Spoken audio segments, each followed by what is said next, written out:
हमारी कहानी एक फेमस कंपनी का सीन दिखाते हुए शुरू होती है, जहां हमारे प्रोटोगोनिस्ट स्यूलाई ने 28 साल की एज में एक डिसाइसिव डिसीजन लिया। उसने चूहे की दौड़ छोड़ने और कंट्री की टॉप 100 कंपनीज में से एक से रिजाइन देने का फैसला किया। जैसे ही उसने अपना सामान पैक किया और जाने के लिए तैयार हुआ, वह अपने दोस्तों को देखकर सरप्राइज हुआ, जिन्होंने उसके साथ काम किया था। उसे छोड़ने आए। उसके दोस्तों ने उसे बधाई दी और अपने टीम लीडर को ब्राइट फ्यूचर की बेस्ट विशेस दी। कुछ ही मोमेंट्स बाद जुलाई ने अपने दोस्तों को फेयरवेल पार्टी देने के लिए एक 5 स्टार होटल में इनवाइट किया। पार्टी के दौरान हरे बाल वाले उसके दोस्तों में से एक ने कहा, मुझे विश्वास नहीं हो रहा है कि आपने वास्तव में रिजाइन दे दिया है। इस पोस्ट तक पहुंचना आसान नहीं था और मिस्टर गाओ आपके बारे में बहुत अच्छा सोचते थे। आपके फ्यूचर की प्रमोशन और वेल्थ की गारंटी थी। जुलाई ने बड़ी मुस्कान के साथ उत्तर दिया, मैंने अपने आप से पीस बना ली है।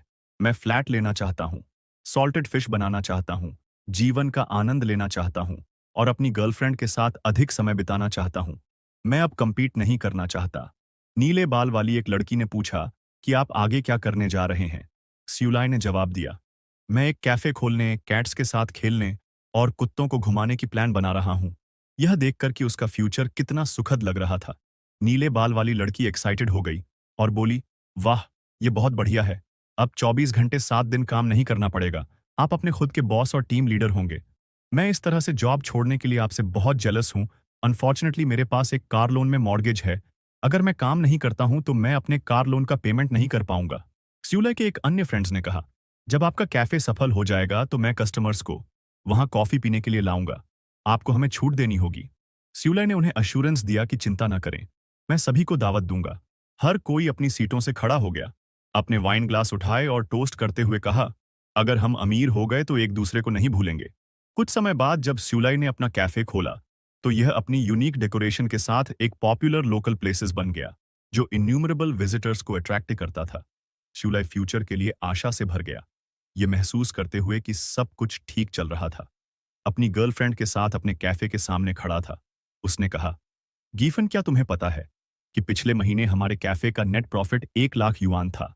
उन्होंने अपनी गर्लफ्रेंड गाइफन को एश्योरेंस दिया कि इस दर पर हम सिर्फ 1 और साल में अपना इनिशियल इन्वेस्टमेंट वापस पा लेंगे। गाइफन च्यूलाई की एम्बिशन से चकित होकर कहा, डार्लिंग, तुम अमेजिंग हो। ज्यूलाई ने सोचा कि रिजाइन देना और 1 मिलियन युएन से अधिक इन्वेस्टमेंट के साथ एक ट्रेंडी कैफे स्टार्ट करने के लिए सब कुछ रिस्क में डालना उनके जीवन का सबसे अच्छा फैसला था। लेकिन फिर एक दिन बुलडोजर उनके कैफे को डिस्ट्रॉय करने के लिए आ गए।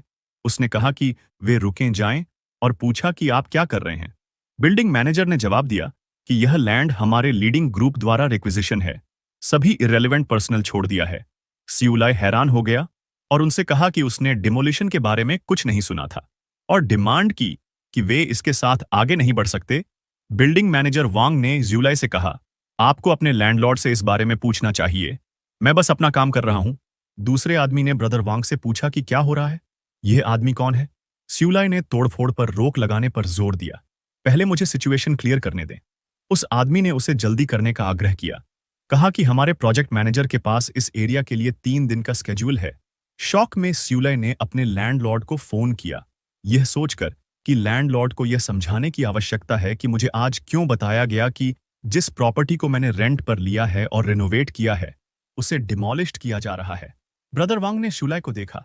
आश्चर्य हुआ कि इस आदमी ने इस जगह को रेंट पर लिया है। क्या वह नहीं जानता कि इसे बहुत पहले डिमोलिश्ड करने की प्लान बनाई गई थी। दूसरे वर्कर ने कमेंट की कि यह वास्तव में अनलकी है। लैंडलॉर्ड ने स्यूलाई से पूछा, क्या मैंने आपको इसके बारे में नहीं बताया। फिर उसने माफी मांगी और कहा कि मैं शायद भूल गया था, क्योंकि मैं पहले से ही बिजी था। अब यही सिचुएशन है। उसने ज्यूलाई को एडवाइस दी कि वह अपना सामान ले जाने के लिए एक मूविंग कंपनी को काम पर रखे। स्यूलाई ने गुस्से में पूछा कि मैंने रिनोवेशन और मार्केटिंग पर जो पैसे खर्च किए हैं उनका क्या होगा। लैंडलॉर्ड मुस्कुराया और जवाब दिया कि यह डिमोलिशन है, हम कुछ नहीं कर सकते। हमें सिटी की डेवलपमेंट प्लान्स का पालन करना होगा।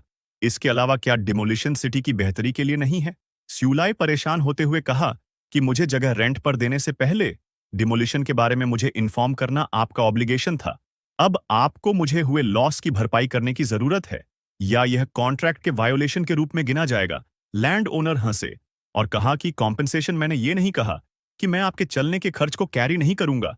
बाद में ब्रदर वांग ने सिचुएशन को देखते हुए कहा कि यह लड़का यंग और इनएक्सपीरियंस लगता है, आजकल बिजनेस शुरू करना आप सिर्फ पैसा बनाने के बारे में नहीं सोच सकते, आपको सभी जोखिमों पर विचार करना होगा। एक अन्य पर्सन ने कंसेंट एक्सप्रेस की कि कैश फ्लो अभी भी सबसे इंपॉर्टेंट है। गुस्से में सियुलाई ने लैंडलॉर्ड पर आरोप लगाया कि आपने इंटेंशनली जानकारी छिपाई है। क्या यह एक स्कैम नहीं है? यह सुनकर लैंडलॉर्ड ने जवाब दिया, क्या आप समझते हैं कि फोर्स मेजर के तहत अगर आप चाहें तो मुझ पर मुकदमा कर दें? यहां एक एडवाइस है, लोअर को काम पर रखने में कभी कंजूसी न करें। क्या आपके पास पैसा है? जब आपने जगह रेंट पर ली थी तब मैंने आपको पहले ही बड़ी डिस्काउंट दी थी। इसके अलावा जब हमने उस मॉर्निंग कॉन्ट्रैक्ट पर सिग्नेचर किए थे, मैं वास्तव में डिमोलिशन के बारे में नहीं जानता था। मुझे आफ्टरनून में पता चला और फिर मैं बिजी हो गया और भूल गया क्या आपने पिछले कुछ महीनों में बहुत पैसा नहीं कमाया है। और लैंडलॉर्ड ने हंसते हुए कहा कि मैं आपको कॉम्पेंसेशन के रूप में एक्सेसिव 10,000 युआन दूंगा। ये मेरा सबसे अच्छा ऑफर है। ये सुनकर ज्यूलाई डिसअपॉइंट हो गया और उसने लैंडलॉर्ड को बात करते हुए सुना कि लैंडलॉर्ड ने अपने फैमिली से एंटार्कटिक टूर के लिए प्रति व्यक्ति 170,000 युआन खर्च करने के बारे में बात कर रहे हैं। फिर भी वह कॉम्पेंसेशन के रूप में केवल 10,000 युआन की ऑफर कर रहा था। लैंडलॉर्ड ने ज्यूलाई से कहा कि मेरे पास अभी करने के लिए जरूरी मामले हैं और हम इस बारे में बाद में बात करेंगे, और फिर फोन रख दिया। ज्यूलाई गुस्सा कि अब क्या करना है, कंस्ट्रक्शन वर्कर्स को अपना काम शुरू करते हुए देख रहा था। उसने गुस्से में कहा कि क्या आपको लगता है कि मैं आपको इस तरह से मुझे परेशान करने दूंगा? ये मेरी आशा है, मेरा फ्यूचर जिसमें मैंने सब कुछ डाल दिया है, मैं इसे अपने हाथों से सेफ रखूंगा। उसके बाद वह घर गया और अपने परिचित लोगों को मदद की उम्मीद में फोन किया। हालांकि सभी ने या तो उसकी कॉल को इग्नोर कर दिया या बहाने बनाए। फिर वह निराश होकर ज्यूलाई ने बिल्कुल हेल्पलेस महसूस किया। फिर ज्यूलाई ने लैंडलॉर्ड को एक मैसेज भेजा कि कम से कम पिछले 3 साल का किराया वापस कर दे। हालांकि लैंडलॉर्ड ने उसे ब्लॉक कर दिया। इस पर वह बहुत उदास और दुखी था और तभी उसने अपनी गर्लफ्रेंड गाइफन को अपना नाम पुकारते हुए सुना। ज्यूलाई गाइफन को वापस देखकर खुश हुई। उसने सोचा कि फॉर्चुनेटली गुइफेन अभी भी मेरे साथ है। गुइफेन ने ज्यूलाई से पूछा कि क्या उसने कोई सोल्यूशन सोचा है। ज्यूलाई ने उसे कॉन्फिडेंट करने की कोशिश की और कहा कि ज्यादा चिंता मत करो, हम फिर से शुरू कर सकते हैं।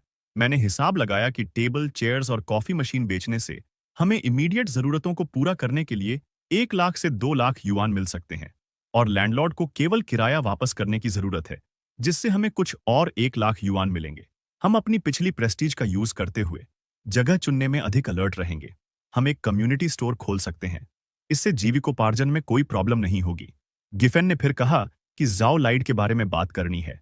ज्यूलाई उसने पूछा कि क्या वह तुम्हें फिर से परेशान कर रहा है। गिफेन को गुस्से का एहसास करते हुए अपना सिर हिलाया और जवाब दिया, नहीं, मैं हमारे बारे में बात करना चाहता था। मुझे लगता है कि हमें ब्रेकअप कर लेना चाहिए। ज्यूलाई यह सुनकर हैरान रह गया। जिस लड़की को वह पसंद करता था, जिसके लिए उसने सब कुछ किया था, वह उससे सोड़ रही थी। अब उसके पास पैसे नहीं थे।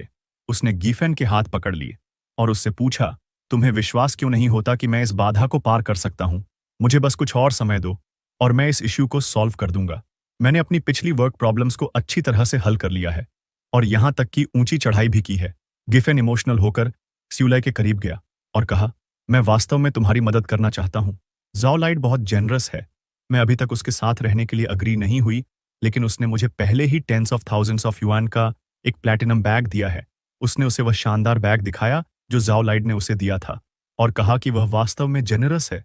हैरान ज्यूलाई ने गिफेन से पूछा, तुम मेरे साथ रहते हुए उसका गिफ्ट कैसे एक्सेप्ट कर सकती हो? गिफेन ने सीधे जवाब नहीं दिया, लेकिन खुद से सोचा कि ओल्ड मैन जाओ लाइड मुझे बहुत ज्यादा दिया। कम काम, ज्यादा पैसा, कौन ऐसे टेम्पटेशन को रेजिस्ट कर सकता है? लेकिन अभी भी थोड़ी रिलक्टेंस है। ज्यूलाई केपेबल, हैंडसम, स्ट्रॉन्ग, जेंटल और थॉटफुल है। फिर उसने कहा कि जाओ लाइड वह बूढ़ा हो गया है और ऐसा लगता है कि वह कई और वर्षों तक जीवित नहीं रहेगा। मैं उसके साथ चीजें स्टेबलाइज होने के बाद उसके साथ रहने के लिए अग्री हो जाऊंगी। मैं सीक्रेटली तुम्हारी मदद कर सकती हूँ। हम पब्लिक से सीक्रेट हो जाएंगे। मैं वास्तव में तुमसे प्यार करती हूँ ज्यूलाई। तुम केवल एक हो जिसके साथ मुझे रहना पसंद है। जाओ लाइड के साथ होने से मैं आपकी करंट क्राइसिस को सॉल्व करने में भी तुम्हारी मदद कर सकता हूं। और उसने प्रॉमिस किया था कि अगर मैं उसके साथ रहने के लिए अग्री हो जाऊं तो वह मुझे तुरंत 10 लाख युआन देगा। इन 10 लाख युआन से हम कैफे को बचा सकते हैं। ये सुनकर ज्यूलाई ने उसे दूर धकेल दिया और गुस्से से चिल्लाया कि भले ही मैं डेस्टिट्यूट और होमलेस क्यों ना हूं, मैं एक ककोल्ड नहीं बनूंगा जो एक वुमन पर निर्भर है, जो अपना बॉडी बेचकर मेरा भरण पोषण करती है। मैंने देखा है शेमलेसनेस क्या होती है। दफा हो जाओ यहां से। यह सुनकर गाइफेन गुस्सा हो गई। क्योंकि वे डेट में डूबे एक आदमी के साथ नहीं रहना चाहती है जो रेंट अफोर्ड करने में अनेबल है। उसने जाने के लिए मुड़ गया, लेकिन जाने से पहले उसने चेतावनी दी कि वापस मत आना। अपना सिर नीचे करके मुझसे भीख मांगने के लिए शिवलाई अभी भी गुस्से में थी। उसके पीछे चिल्लाई, दफा हो जाओ, मैं कभी भी तुम्हारा चेहरा नहीं देखना चाहती। कुछ समय बाद बारिश शुरू हो गई। शिवलाई सड़कों पर भीगते हुए और हताश होकर भटकता रहा। यह सोचने की कोशिश कर रहा था कि आगे क्या करना है। उसने कैफे से अपनी कॉफी मशीन और अन्य सामान बेचने के बारे में सोचा, लेकिन बायर ने उसे बताया कि इन दिनों second hand coffee machines weight के हिसाब से बेची जाती हैं। वे उतनी कीमत की नहीं हैं जितनी उसने उम्मीद की थी, और वे टेबल और चेयर्स कितने में बिक सकती हैं। अब उसके पास रहने के लिए कोई जगह नहीं थी।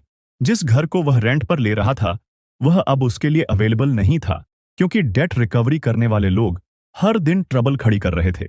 उन्होंने दरवाजे पर इतनी बार लाल रंग छिड़क दिया था कि लैंडलॉर्ड ने उसे हर दिन बाहर निकाल दिया।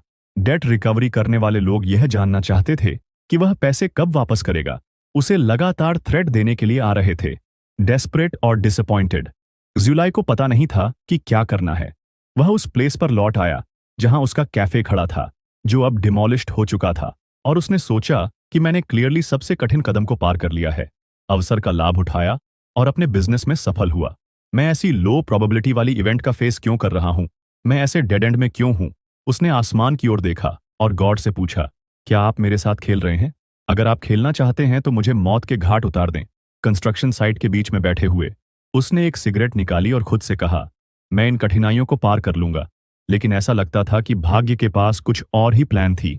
एक कंस्ट्रक्शन क्रेन के ब्रेक अचानक फेल्ड हो गए और यह ली के ऊपर गिर गया। 28 साल की एज में सियुलाई की क्रेन से कुचलने से और बहुत अधिक खून बहने से डेथ हो गई। लेकिन डेथ के बाद भी वह अपने भाग्य को एक्सेप्ट नहीं कर सका। उसने खुद को अपने शरीर को देखते हुए पाया, क्योंकि पुलिस और एम्बुलेंस सीन ऑफ इंसिडेंट की देखभाल करने के लिए पहुंचे। उसने सोचा कि अच्छे लोगों को अच्छे पुरस्कार मिलते हैं। यह सिर्फ एक मैथ है। अंत में मेरे जैसे लोग ही सफर करते हैं। लेकिन फिर कुछ अजीब हुआ। उसने देखा कि जहां उसका कैफे खड़ा था वहां से एक गोल्डन लाइट निकल रहा है। जहां कभी उसका कैफे हुआ करता था, जैसे जैसे वह उसके पास पहुंचा, गोल्डन लाइट और अधिक इंटेंस होती गई। उसने अपनी आंखें ढंक लीं और कहा, वहां इतनी ट्विंकलिंग गोल्डन लाइट क्यों है? लेकिन सरप्राइजिंगली उसके सामने नोटिफिकेशंस की एक सीरीज आने लगी, जिसमें लिखा था कि प्रोजेक्ट 986 शुरू हो गया है, प्रोजेक्ट 212 स्टार्ट की गई, पेंगुइन कंपनी की एस्टैब्लिश की, अलीबाबा की स्थापना की, बायदू की स्थापना की। कंफ्यूज्ड शिवलाई ने सोचा कि क्या इसे ही जीवन कहते हैं? फिर उसकी आंखों के सामने फ्लैशिंग हुई और अधिक नोटिफिकेशंस दिखाई दी कि बेजिंग जब 2008 ओलंपिक्स की होस्टिंग का राइट्स और वीडियो में शामिल हुआ। घरों की कीमतें आसमान छू गईं।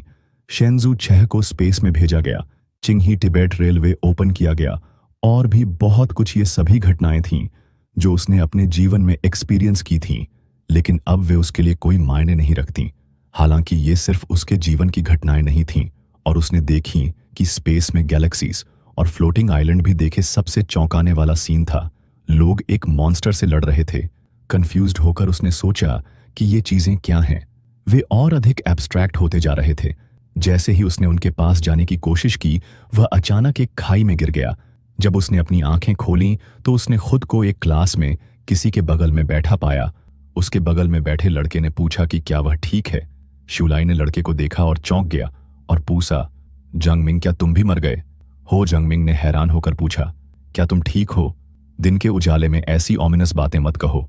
शिवलाई अपनी सीट से खड़ा हुआ और चारों ओर देखने लगा कि क्या यह कम से कम हेवन है। मैंने जीवन भर अच्छे कर्म किए हैं, इसलिए मुझे हेवन जाने दो। जांग मिंग ने कंफ्यूज्ड होकर पूछा, क्या तुम चेंज हो गए हो? तुम ओल्ड मैन गो की क्लास में क्यों सो रहे हो? क्या यह तुम्हारी फेवरेट क्लास नहीं है? क्या हो रहा है? पैरालाइज्ड हो गए हो या कुछ और सपना देख रहे हो? प्रोफेसर गुओ ने ज्यूलाई को देखा और पूछा, तुम अचानक क्लास के बीच में क्यों खड़े हो? फिर ज्यूलाई प्रोफेसर गुओ को देखकर स्टन्ड रह गया, क्योंकि उसके पिछले जीवन में प्रोफेसर गुओ उसके लिए एक ग्रेट बेनिफैक्टर थे। जब उसका स्कूल के दिनों में उनका फैमिली पुअर था, प्रोफेसर गुओ ने उन्हें कई तरह से सपोर्ट किया और स्कॉलरशिप के लिए एप्लीकेशन करने में उनकी मदद की, जिससे वे अपनी पढ़ाई जारी रख सकें। लेकिन अनफॉर्चुनेटली अच्छे लोगों को हमेशा अच्छा रिवॉर्ड नहीं मिलता है, क्योंकि वो एक रिच सेकंड जनरेशन की लड़की थी। जंग ज्वेली ने प्रोफेसर गो पर अपने थीसिस डिफेंस को पास करने के लिए उनके साथ सोने के लिए मजबूर करने का झूठा आरोप लगाया था। प्रोफेसर गुओ ने सभी को यह समझाने की कोशिश की कि यह सच नहीं है। उन्होंने जोर देकर कहा कि जांग शुएली बकवास कर रही थी और उन्होंने कभी भी उनसे ऐसी बातें नहीं कही थीं। हालांकि किसी ने उन पर विश्वास नहीं किया क्योंकि जांग शुएली एक रिच और पावरफुल फैमिली से थी। उन्हें फंसाने के लिए अपने प्रभाव का इस्तेमाल किया। प्रोफेसर शर्म और फॉल्स एलिगेशंस को सहन करने में असमर्थ होकर प्रोफेसर गुओ ने ट्रेजिकली सुसाइड कर ली। इसी तरह क्सुइलाई के बेनिफैक्टर की उसके सामने ही डेथ हो गई। प्रोफेसर गुओ को फिर से देखकर क्सुइलाई भावुक हो गए और उन्हें कसकर गले लगा लिया और कहा, प्रोफेसर गुओ, मैं जानता था कि आपके कैरेक्टर के साथ आप डेफिनेटली हेवन जाएंगे। मुझे नरिश करने के लिए आपका बहुत बहुत धन्यवाद। आपके केयरफुल गाइडेंस के बिना मैं यहाँ नहीं पहुंच पाता। आपको रीइंकार्नेशन के लिए तैयार रहना चाहिए। मुझे कितने नंबर आगे की गणना करनी चाहिए कि मैं कब रीइंकार्नेशन ले सकता हूँ। मैं आपके लिए वेल्थ और ग्लोरी से भरे अच्छे रीइंकार्नेशन की कामना करता हूँ। गुस्से में प्रोफेसर गुओ ने एक बुक पकड़ी और स्यूलाई के सिर पर मारा और कहा, तुम किस बारे में बात कर रहे हो? क्या तुम्हें रीइंकार्नेशन की जल्दी है और तुम मुझे भी इसमें खींच रहे हो? तुमने कल कितना सुअर का मूत्र पिया था? जंग मिंग जल्दी से स्यूलाई के बचाव में आया और प्रोफेसर गुओ से कहा कि स्यूलाई ने आज सुबह अपना सिर मार लिया है और वह क्लियरली नहीं सोच पा रहा है। आप जेनरस हैं, इसलिए इसे बस उसके कंफ्यूज्ड होने के रूप में लें, इसका बुरा ना माने। तब जोंगमिंग ने छुइलाई की ओर मुड़कर पूछा कि आज तुम्हें क्या हो गया है? गुओ चंगो के सामने सिली चीजें कर रहे हो। जल्दी करो और अपनी सीट पर वापस जाओ।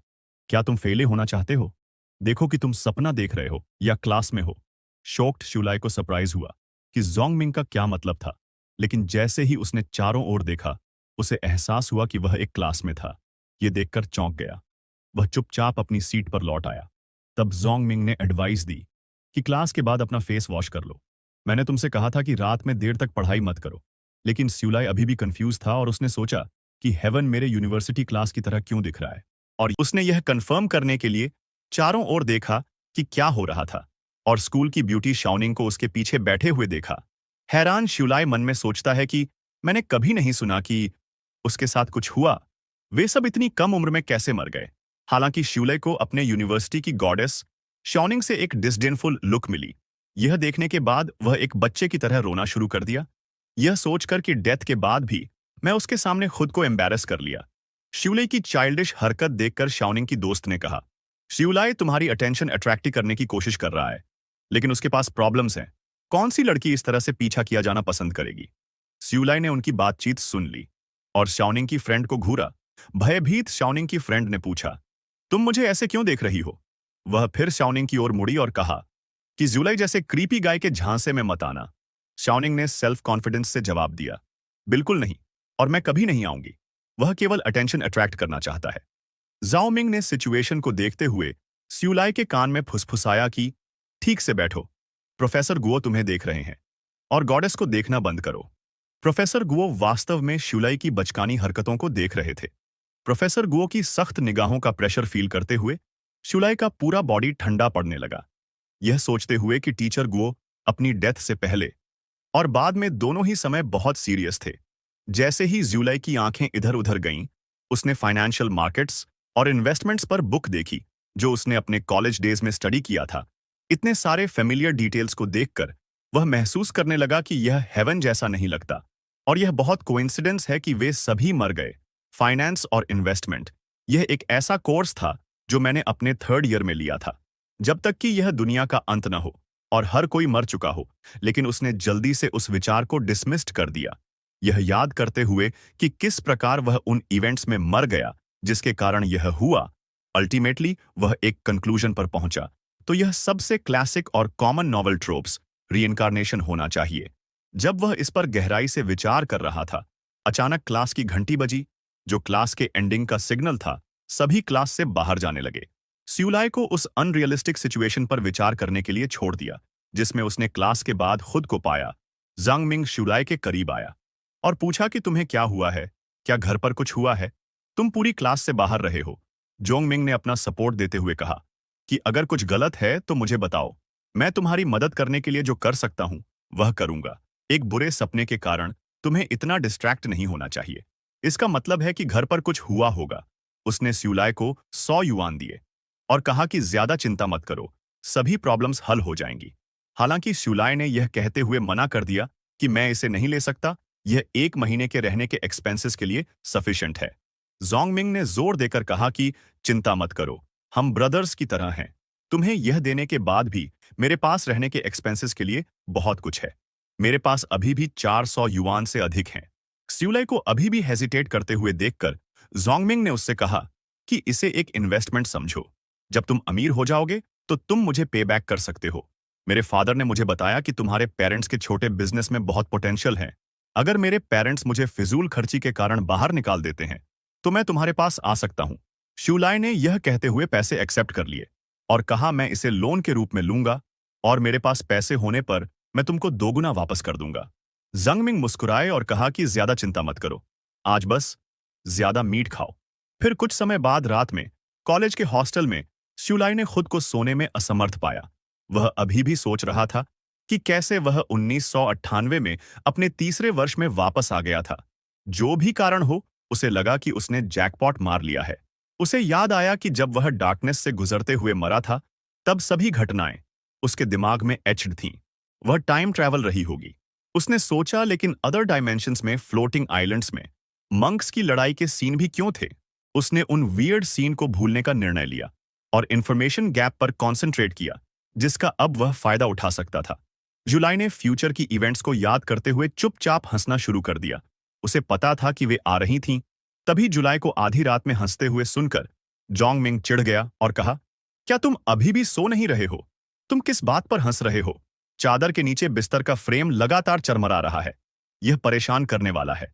शुलाई ने माफी मांगी और चुपचाप सोने का वादा किया, लेकिन वह मुस्कुराने से खुद को रोक नहीं सका, यह जानते हुए कि अभी सब कुछ बदलने का समय है। जोंगमिंग को स्यूलाई की चिंता हुई। उसने सोचा कि वह पूरे दिन डिस्ट्रैक्टेड रहा है। ऐसा लग रहा था कि उस पर लाखों का लोन है और अब वह रात में डांट खाने के बाद हंस रहा है। निराश स्यूलाई अंततः यह सोचते हुए सो गया कि हेवन ने मुझे सेकंड चांस दिया है, एक न्यू लाइफ दिया है। मुझे पहले से अधिक कड़ी मेहनत करनी होगी। मुझे उन लोगों की मदद करनी है जिनको अतीत में मदद नहीं कर सका। मैं उन्हें वही फेट दोहराते हुए नहीं देख सकता। उसने मन बना लिया कि जिन लोगों ने उसके पिछले जीवन को हेल बना दिया था, वे इस जीवन में उससे बेहतर नहीं हो पाएंगे। उसने कसम खाई कि मैं उन गलतियों को नहीं दोहराऊंगा।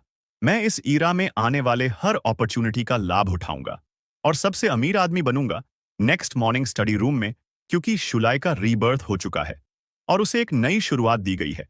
इसलिए वह डिसीजन लेता है कि उसे 1998 से शुरू होने वाले अगले कुछ साल के लिए केयरफुल प्लान बनाने की जरूरत है। 2003 में कुछ पॉलिसीज के बाद चाइना की इकोनॉमी में एक बिग चेंज होने वाला है। हाउसिंग प्राइसेस आसमान छुएंगी, लेकिन एक बड़ी समस्या यह है कि उसके फैमिली की बचत एक घर खरीदने के लिए सफिशिएंट नहीं है और इनिशियल कैपिटल के बिना हाउसेस को फ्लिप करना इम्पॉसिबल है। स्टॉक मार्केट इन्वेस्टमेंट, इंटरनेट और टेक्नोलॉजी एक्सपोर्ट, इनमें से कोई भी ऑप्शन पॉसिबल नहीं है, भले ही उसका रीबर्थ हुआ हो। शुरुआत अभी भी हेल मोड की तरह है, जहां उसे सब कुछ बिल्कुल नए सिरे से शुरू करना होगा ताकि चीजें बदल सकें और अपनी प्रॉपर्टी कैपिटल एक्यूमुलेशन को 1998 से 2003 तक बढ़ा सकें। हालांकि उसे बहुत ज्यादा चिंता करने की जरूरत नहीं है, क्योंकि वह इंफॉर्मेशन गैप का यूज कर सकता है ताकि इनिशियल कैपिटल की शॉर्टेज के लॉस की भरपाई हो सके। यह सोचकर वह हंसने लगता है। जोंगमिंग उसे पुकारता है और पूछता है कि तुम क्या सोच रहे हो? तुम कल से अजीब व्यवहार कर रहे हो। स्यूलाई जल्दी से उस बुक को कवर करता है जहां उसने फ्यूचर में होने वाले मेजर चेंजेस के बारे में सब कुछ लिखा है। जोंगमिंग उस पर नजर डालता है और पूछता है कि सीक्रेट क्या है। 2003 से 2998, फाइनेंस, कंप्यूटर, तुम क्या बदल रहे हैं? मेजर क्या? फाइनेंस एक ग्रेट मेजर नहीं है, तुम एक ट्रेडर होंगे। स्यूलाई अपने सिर को हिलाते हुए कहते हैं कि नहीं, मैं अपने मेजर को बदलने की प्लान नहीं बना रहा हूं। मैं सिर्फ जॉब के लिए आगे की प्लान बना रहा हूं, क्योंकि मेरी फैमिली सिचुएशन बहुत अच्छी नहीं है। जोंगमिंग सेल्फ कॉन्फिडेंस से शुलाई को बताता है कि तुम्हारे ग्रेड के साथ सबसे बेड कंडीशन में भी आपको एक बैंक में जॉब मिल जाएगी, जो एक सिक्योर जॉब है। यह सुनकर शिवलाई को याद आता है कि अपने पिछले जीवन में कॉलेज से ग्रेजुएट होने के बाद उन्होंने एक बैंक की जॉब के लिए अप्लाई किया था। बैंक मैनेजर ने उन्हें बताया कि वह उनसे सेटिस्फाइड है, लेकिन सभी स्लॉट भर चुके हैं। शिवलाई वास्तव में ग्रेजुएट होने के बाद वास्तव में बैंक में काम करना चाहता था, लेकिन उस समय रिक्रूटमेंट प्रोसेस ट्रांसपेरेंट नहीं थी। किसी कनेक्शन न होने के कारण उसे सीधे जॉब से निकाल दिया गया। शिवलाई ने फिर जोंगमिंग से कहा, मुझे लगता है कि तुम्हारे फादर सही हैं। मेरे पेरेंट्स के स्मॉल बिजनेस में वास्तव में अच्छी पॉसिबिलिटीज हैं, लेकिन उन्हें लगता है कि फार्मिंग करना आसान है और वे इसमें वापस जाना चाहते हैं। मैं यह पता लगाने की कोशिश कर रहा हूं कि उन्हें कैसे राजी किया जाए। स्यूलाई जानता है कि जोंगमिंग के फादर सही थे। अगर उनके पेरेंट्स ने अपने पास्ट लाइफ में अपने बिजनेस को जारी रखा होता तो वे फॉर्चून बनाते, लेकिन वे मॉडरेटली प्रॉस्परस हो सकते थे। लेकिन उन्होंने 3 साल बाद छोड़ दिया और फार्मिंग में वापस आ गए। सौभाग्य से खेती अच्छी हो गई। उनके पिता क्लेवर थे और उन्होंने इंपॉर्टेंट प्रॉस्पेरिटी हासिल नहीं की, लेकिन वे कभी भूखे नहीं रहे। स्यूलाई को इतना कॉन्फिडेंट देखकर जोंगमिंग ने कहा, मैं अपने फादर से बात करूंगा और पॉसिबिलिटीज का एनालिसिस करूंगा। हम तुम्हारे पेरेंट्स को मनाने में मदद करने के लिए प्रैक्टिकल प्रिंसिपल्स का यूज करेंगे। ज्यादा चिंता न करें। स्यूलाई ने रिलीफ और हैप्पीनेस की लहर महसूस की। कहा कि यह बहुत अच्छा है, लेकिन जोंगमिंग ने कहा कि मेरे फादर अभी काफी बिजी हैं, क्योंकि अब सिटी के बीचों बीच जो रेस्टोरेंट हमने खोला है वह अभी स्टडी नहीं है और वह उसी में उलझा हुआ है। यह सुनकर श्यूलाई को याद आता है कि उसके पास्ट लाइफ में अंकल जोंग ने बिजनेस में अच्छा प्रदर्शन किया था, लेकिन बाद में किसी ऑफेंड कर दिया, जिससे बैंकरप्ट हो गया। उसके बाद जोंगमिंग गायब हो गया। उसे अभी भी वह मोमेंट याद है जब जोंगमिंग ने आंसुओं के साथ उससे कहा था कि वह सिटी छोड़ रहा है और कह रहा था कि मुझे नहीं पता कि हम फिर कब मिलेंगे, लेकिन तुम्हें सफल होना ही होगा। मुझे तुम पर विश्वास है, तुम यह कर सकते हो। स्यूलाई ने उम्मीद नहीं की थी कि जोंगमिंग का भाग्य उसके पास्ट लाइफ में इतना दुखद था। इसलिए वह जोंगमिंग को कुछ एडवाइस देता है कि बिजनेस बढ़ाते समय तरल निधि रखना आवश्यक है। पूंजी श्रृंखला को तोड़ने से बचें और क्षुद्र लोगों से सावधान रहें। तुम्हारे फादर एक अच्छे इंसान हैं, पर वह साफ साफ बोलता है, मैंने सुना है कि बिजनेस एक बैटलफील्ड की तरह है। एक गलत कदम और आप किसी के जाल में फंस सकते हैं। सावधान रहें। जोंगमिंग ये सुनकर हंसता है और कहता है, तुम एक ओल्ड मैन की तरह बात कर रहे हैं। ज्यादा चिंता मत करो। मेरे फादर डेफिनेटली इन चीजों को जानते हैं। हमें टेंशन लेने की जरूरत नहीं है। चलो, क्लास खत्म हो गई है, चलो बाथरूम चलते हैं। जोंगमिंग को इतना केयरलेस और खुश देखकर स्यूलाई सोचता है कि अगर मैं उसे अब बताऊं कि उसके फादर का बिजनेस फेल्ड हो जाएगा, तो वह सोचेगा कि मैं फ्यूचर में उन्हें कोस रहा हूं। उसे इस तुच्छ पर्सन पर नजर रखने और जरूरत पड़ने पर उनकी मदद करने की जरूरत है, क्योंकि जोंगमिंग ने 3 साल तक उसके पुअर फैमिली को कभी नीचा नहीं देखा। जब वे कैफेटेरिया में खाना खाते थे तो वह यह दिखावा करता था कि वह इसे खत्म नहीं कर सकता और फिर इसे श्यूलाई को दे देता था।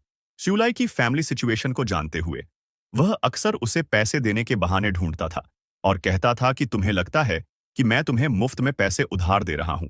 जब तुम अमीर होगे तो मैं तुमसे उच्च इंटरेस्ट वसूलूंगा। उसने पहले भी जुलाई को बहुत अधिक प्रोटेक्ट किया था।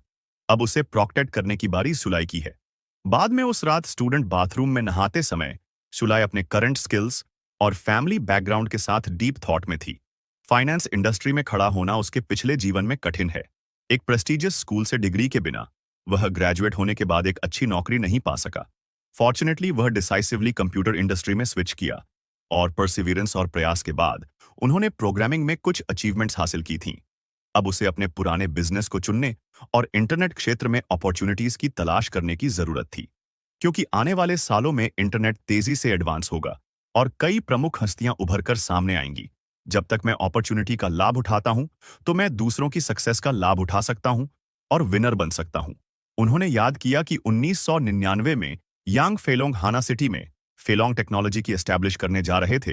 वह बस 8 महीने दूर है। और कहा, क्या यह मेरे लिए दिया गया पहला अपॉर्चुनिटी नहीं है? उन्होंने सोचा कि कुछ साल बाद अपने कौशल के साथ वह एक टॉप प्रोग्रामर होंगे। अब अगर वह फेलोंग टेक्नोलॉजी में एक पोजीशन रिजर्व कर लेते हैं तो उनकी प्रॉपर्टी डेफिनेटली कई गुना बढ़ जाएगी। एक बार जब उन्होंने इनिशियल कैपिटल जमा कर ली तो वह आगे जा सकते थे और इससे ऊंचाई तक उठ सकते हैं। वह न केवल अपना भाग्य फिर से लिख सकते थे, बल्कि चाइना का भाग्य भी बदल सकते हैं, जिससे वह एक मेजर ग्लोबल पावर बन है। अचानक उसने देखा कि उसका साबुन उसके हाथों से फिसल गया है। जैसे ही वह इसे उठाने के लिए नीचे झुके, उसे अचानक कूलनेस महसूस हुई। उसने अपना सिर पीछे मोड़ा और उसने देखा कि जोंगमिंग उसके पीछे खड़े मुस्कुरा रहे थे। सोप फर्श पर गिर गया था। जोंगमिंग ने कहा, तुम इसे क्यों नहीं उठा रहे हैं? स्यूलाई जल्दी से साबुन उठाए बिना ही खड़े हो गए। स्यूलाई ने जोंगमिंग से कहा, पहेलियों में मत बोलो, मैं एक सीधा आदमी हूं।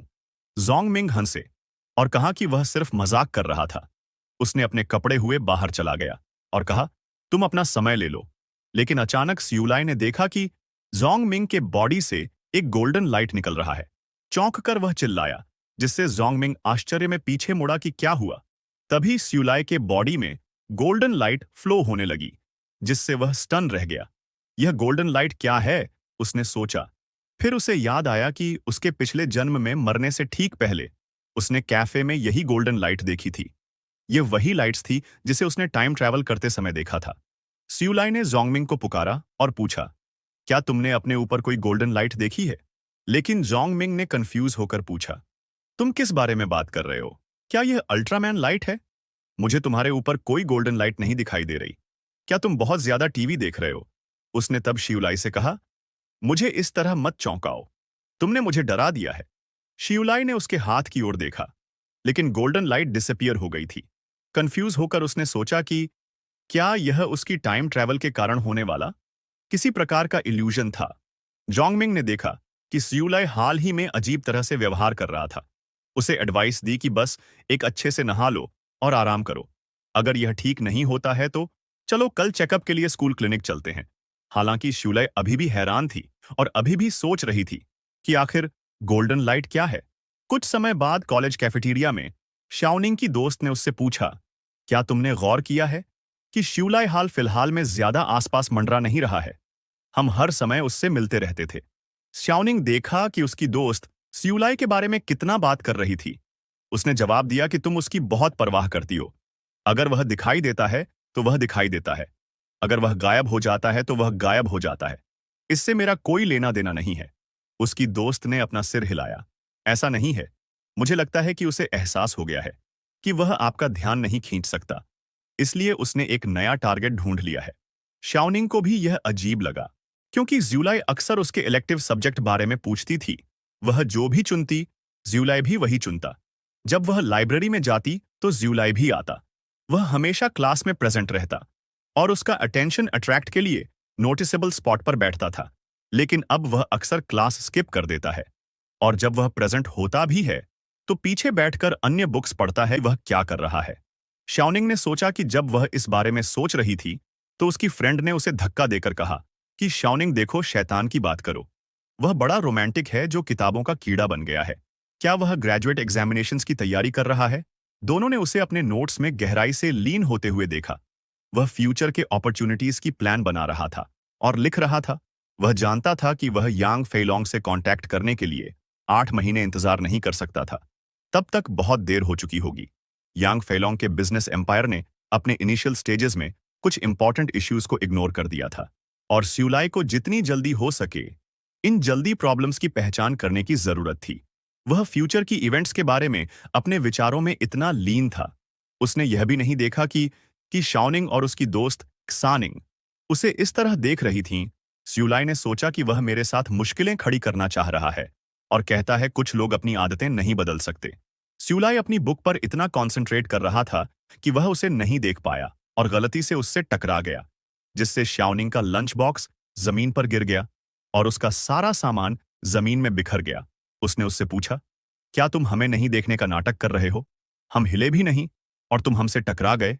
सियुलाई ने तुरंत माफी मांगी और कहा कि उसका ऐसा करने का इरादा नहीं था, लेकिन शाओनिंग बहुत परेशान था।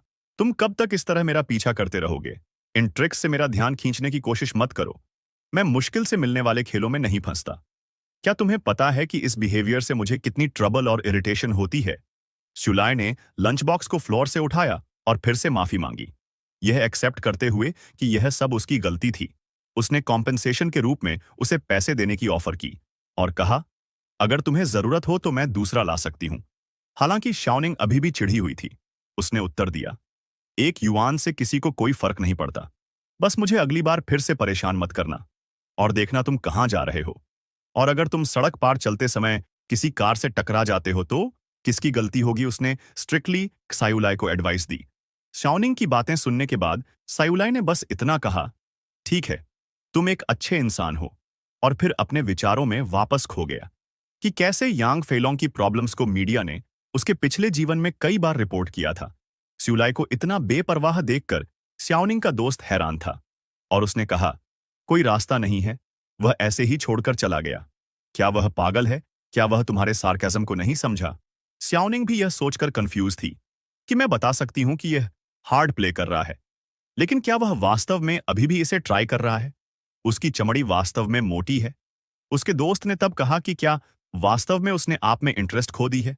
उसने आपकी ओर देखा तक नहीं। वह पास्ट में आपसे चिपकता था और आपकी हर चीज में मदद करने के लिए दौड़ता था। अब वह प्रॉब्लम पर सिर्फ पैसा फेंकता है। शाओनिंग ने गुस्साते हुए जवाब दिया। शायद इसलिए कि मैंने उसके इंटेंशंस की ओर पॉइंट किया। इससे उसके प्राइड को ठेस पहुंची होगी। उसने अपने दोस्त को इंतजार करने के लिए कहा, जबकि वह दूसरा खाना लेने चली गई, यह सोचते हुए कि क्या यह खेल तुम्हारे लिए मजेदार है? क्या तुम्हें वास्तव में लगता है कि मैं ऐसी छोटी-छोटी चालों में फंस जाऊंगी? और ये एपिसोड यहीं पर खत्म होता है। अगर आपको नेक्स्ट एपिसोड चाहिए, तो वीडियो को लाइक, शेयर, कमेंट और चैनल को सब्सक्राइब करना न भूलें।